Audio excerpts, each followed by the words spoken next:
Welcome to target semester. I hope है कि आप लोग अच्छे होंगे और सही सलामत होंगे और आप लोगों के एग्जाम की अच्छे तैयारी चल रही होगी। तो चलिए आज का जो वीडियो है, आज का जो लेक्चर्स है, मैं उसी कॉन्टेंट ला को जो है कंटिन्यू कर रहा हूँ। लेक्चर नंबर 4 है ये। आप लोग को इसमें मैं बताऊंगा कि जो है कंसिडरेशन प्रतिफल के बारे में बताऊंगा। जो सेक्शन 2 है 2D में डिफाइन किया गया और इसकी आवश्यकता क्या होता है, परिभाषा, डिफिनेशन, मतलब पूरे कंसिडरेशन इसी वीडियो में खत्म हो जाएगा। आपको लास्ट तक देखना है क्योंकि यहाँ से अगर आप लोग जो है लाइव स्टूडेंट है, सेमेस्टर एग्जाम की तैयारी कर रहे हैं, तो आप लोग के लिए तो बहुत इंपॉर्टेंट है। या आप लोग जो है PCS APO की तैयारी कर रहे हैं तब भी आप लोग के लिए इंपॉर्टेंट है। यहाँ से फुल डिटेल्स क्वेश्चंस बनते हैं मेरे भाई। और सेमेस्टर एग्जाम में है तो आप लोग के लिए तो बहुत ही इंपॉर्टेंट है, जान लीजिए। आप लोग को देखना ही चाहिए। यहाँ से 110% है, 200% क्वेश्चन पूछे जाएंगे। ठीक, तो चलिए स्टार्ट करते हैं। कंसिडरेशन का मतलब क्या होता है, क्या नहीं होता, जानिए। यूनिट 2 में दिया गया है आप लोग को जो है। देखिए कंसिडरेशन 2D में डिफाइन किया गया है। डिफिनेशन क्या है, परिभाषा क्या है इसके, जानिए। सामान्य भाषा में ये कहा जाता है कि एक व्यक्ति की इच्छा पर किसी दूसरे व्यक्ति द्वारा कोई कार्य करना या करने से प्रवृत्त रहना ही उस जो है प्रथम व्यक्ति के लिए जो है प्रतिफल है। सिंपल सा मतलब कह रहा है, सामान्य भाषा में इसे जो कहा जाता है। ठीक, आपको समझ में आया होगा, इसमें कुछ कहना नहीं है। संविदा, देखिए भारतीय संविदा अधिनियम की धारा 2D में जो है प्रतिफल को परिभाषित किया गया है, जिसके अनुसार देखिए कहा गया है यहाँ, ये आप लोग के जो है, जो आप लोग के जो डिफिनेशन दिया गया आप लोग के जो है, आप लोग को मिल जाएगा बेयर एक्ट में। वचनदाता की वादा पर जो है वचन ग्रहीता या किसी अन्य व्यक्ति द्वारा किसी बात का किया जाना या करने से प्रवृत्त रहा होना या करना या करने से प्रवृत्त रहना या करने वाले से प्रवृत्त रहना का वचन देना, उस वचन के लिए प्रतिफल कहलाता है। सिंपल सा मतलब। ठीक, विभिन्न विधिशास्त्रियों ने भी प्रतिफल को परिभाषित करने का प्रयास किया है। देखिए फेडरिक पोलक ने क्या कहा, इनके अनुसार प्रतिफल ऐसा मूल्य है जिसके बदले में एक दूसरे पक्षकार के वचन का क्रय किया जाता है और ऐसा वचन परिवर्तनीय होता है। सिंपल सा मतलब इनके द्वारा कहा। न्यायमूर्ति ब्लैक स्टोन के द्वारा देखिए कहा गया, जस्टिस ब्लैक स्टोन, इनके अनुसार जो है प्रतिफल का अर्थ ऐसी जो है क्षतिपूर्ति से है कि जो वचनदाता को जो है उसके वचन के बदले में दूसरे के द्वारा किया जाता है। सिंपल सा मतलब ये प्रतिफल कहलाता है इनके द्वारा। सामान्य शब्दों में प्रतिफल वचन का मूल्य क्या है, जानिए। उपयुक्त परिभाषाओं के आधार पर हम कह सकते हैं कि पहला पॉइंट, प्रतिफल वचनदाता की इच्छा पर दिया गया हो। नंबर 2, प्रतिफल वचन ग्रहीता द्वारा अथवा किसी अन्य व्यक्ति द्वारा दिया जा सकता है। नंबर 3, प्रतिफल भूतकालिक, वर्तमान तथा भाविक हो सकता है। ये सिंपल सा मतलब 3 पॉइंट है, बहुत इंपॉर्टेंट है। ठीक, एक वैध प्रतिफल के लिए आवश्यक तत्व क्या होता है, सिंपल सा मतलब जानिए। एक वैध प्रतिफल के लिए आवश्यक तत्व निम्न है। नंबर 1, प्रतिफल वचनदाता की इच्छा पर दिया गया हो।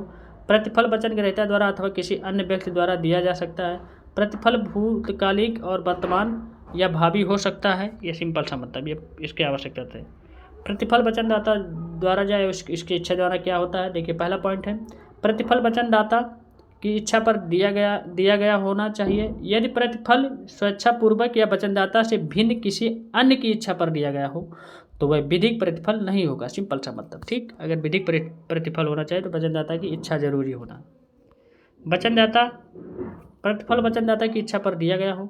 वचनदाता की इच्छा पर किया गया जो है कार्य पर्याप्त प्रतिफल माना जाता है, भले ही वचनदाता को इसके कोई जो है व्यक्तिगत लाभ प्राप्त ना हुआ हो। सिंपल सा मतलब। प्रतिफल वचन ग्रहीता द्वारा अथवा जो है किसी भी अन्य व्यक्ति द्वारा दिया जा सकता है। पहला पॉइंट है, भारतीय संविधान अधिनियम के अनुसार प्रतिफल वचन ग्रहीता के आधारित किसी अन्य व्यक्ति द्वारा भी दिया जा सकता है। अगला पॉइंट देखिए, इस प्रकार कोई अन्य व्यक्ति भी जो है संविदा को परिवर्तित कर सकता है बशर्ते वह संविदा का पक्षकार हो, जबकि प्रतिफल किसी अन्य व्यक्ति द्वारा दिया गया हो। सिंपल सा मतलब। ठीक, तीसरा पॉइंट है, जब अंग्रेजी विधि में प्रतिफल केवल जो है वचन ग्रहीता द्वारा ही दिया जा सकता है। प्रतिफल जो है भूतकालिक, वर्तमान तथा भावी हो सकता है। नंबर 1, जब प्रतिफल संविदा होने के पूर्व ही दिया जाता है तो वह भूतकालिक प्रतिफल बन जाता है। और दूसरा पॉइंट है इसमें, जब प्रतिफल संविदा के समय या संविदा के तिथि पर दिया जाता है तब वर्तमान प्रतिफल बन जाता है, या इस प्रकार प्रतिफल किसी काम को करने हेतु दिया जाता है। ठीक, इस पर तो तीनों पॉइंट कंप्लीट हो चुके हैं, आपको समझ में भी आया होगा। देखिए केस ला है स्टडवुड बनाम आप लोग का जो है केन्यान का केस है। अनाथ लड़की या संरक्षक, न्यायालय ने निर्णय दिया कि जो है इस संविदा के अंतर्गत प्रतिफल भूतकालीन था। मेरे भाई, अनाथ लड़की थी और जो है उसके लड़के के जो लड़की थी और उसके संरक्षक के बारे में यह मामला था। ठीक, इसको जा करके डिटेल्स पढ़िएगा आप लोग जो है, अगर आप लोग से हो सकता है, नहीं तो इतना ही लिख करके आएंगे तो आप लोग को नंबर मिलेगा। प्रतिफल वचनदाता की इच्छा पर होना चाहिए। आदित्य दास बनाम आप लोग का प्रेमचंद के बाद में देखिए क्या कहा गया था। इनके बाद में वादी अपने घर जो है दावत में कुछ लोगों को बुलाना चाहता था और प्रतिवादी ने एक ठाकुर को उसकी जो है अध्यक्षता करने के लिए जो है बुलाने की प्रतिज्ञा किया, जो कि प्रतिज्ञा पालन में असफल रहा। परिणाम स्वरूप दावत में आने वाले मेहमान खाना छोड़कर चले गए, तो वादी ने नुकसान के लिए वाद प्रस्ताव किया और न्यायालय ने निर्णय दिया कि वादी ने दावत का आयोजन अपनी इच्छा से किया था, इसलिए प्रतिवादी नुकसान के लिए उत्तरदायी नहीं है। सिंपल सा मतलब। लॉर्ड डेनिंग ने अपने लेख में व्यक्त किया कि जो है इंग्लैंड में सदियों से ही ये विधि रही है पूरी तरह से। नंबर देखिए इसमें केस है दुर्गा प्रसाद बनाम आप लोग का बल्लेव का केस, और तीसरा नंबर केस है बॉम्बे म्यूनिसिपल कॉर्पोरेशन बनाम आप लोग का जो है सेक्रेटरी ऑफ स्टेट के बारे में ये केस है। अपवाद देखिए एक्सेप्शन जो है किसी भी चीज़ में या कोई भी चीज़ में मुझ में भी कुछ अपवाद है, आप में भी कुछ अपवाद है, अपवाद होता है मेरे भाई, और आप लोग को दिखता नहीं है। ठीक, सब लोग कहते हैं अपने आप में मैं बहुत अच्छा, कुछ नहीं मेरे भाई, आपके अंदर भी एक्सेप्शन है, आपके अंदर भी अपवाद है, सबके अंदर होता है, कोई ऐसा नहीं है कि पूरी तरह परफेक्ट है। क्या बिना प्रतिफल करार शून्य है? देखिए सेक्शन जो है 25 नंबर में दिया गया है। भारतीय संविधान अधिनियम के धारा 25 के अनुसार जो है प्रतिफल रहित करार वैध है। कुछ ऐसी परिस्थितियां है जिनके बिना जो है प्रतिफल के जो है किया गया करार भी जो है वैध हो जाता है। सिंपल सा मतलब है मेरे।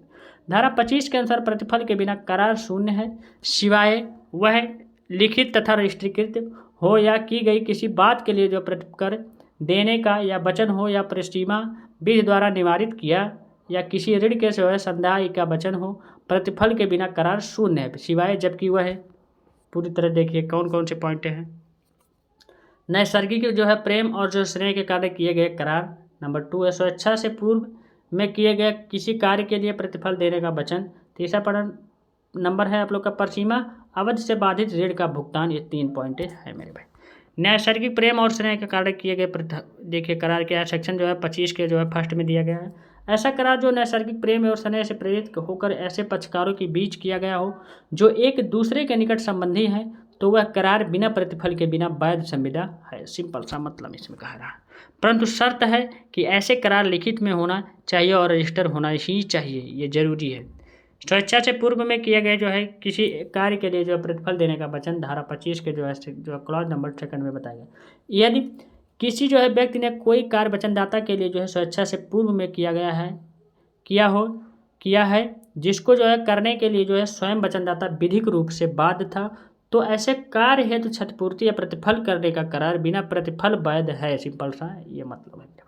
एग्जाम्पल देखिए आपको समझ में आ जाएगा। यहाँ ए व बी के पुत्र का जो है लालन पालन करता है और ए के इन खर्चों को जो है बी चुकाने का वचन देता है। यह वचन वैध संविदा है क्योंकि वह अपने बालक का लालन पालन करने के लिए विधि द्वारा बाध्य था। सिंपल सा मतलब। परसीमा अवधि से बाधित ऋण का जो है भुगतान सेक्शन 25 जो है 3 में दिया गया। कोई ऐसा करार जिसकी अवधि निकल चुकी है फिर भी पक्षकार ऐसे करार को जो है स्वीकार करते हैं, तो ऐसे करार को प्रतिफल रहित होते हुए भी वैध माना जाएगा। ठीक, यदि ऋण का जो परिसीमा विधि द्वारा जो है अवधि वर्जित हो चुका है, पूर्ते या भागते चुकाने का भी जो है लिखित करार करता है, तो ऐसा करार विधि मान संविदा होता है। एग्जाम्पल देखिए आप लोग का ए व बी को जो है ए जो है बी का जो है रुपये 500 का ऋणी है। इस ऋण को चुकाने की अवधि निकल चुकी है, फिर भी बी ए को जो है पूरी तरह जो है रुपये 300 देने का जो है करार करता है। ये एक वैध संविदा मानी जाएगी। ठीक, सिंपल सा मतलब है। तो यहीं तक था आज का लेक्चर। तो आपको पूरी तरह समझ में आ गया होगा मेरे भाई 10 से 12 मिनट के अंदर मैंने जो है इस लेक्चर को ख़त्म किया।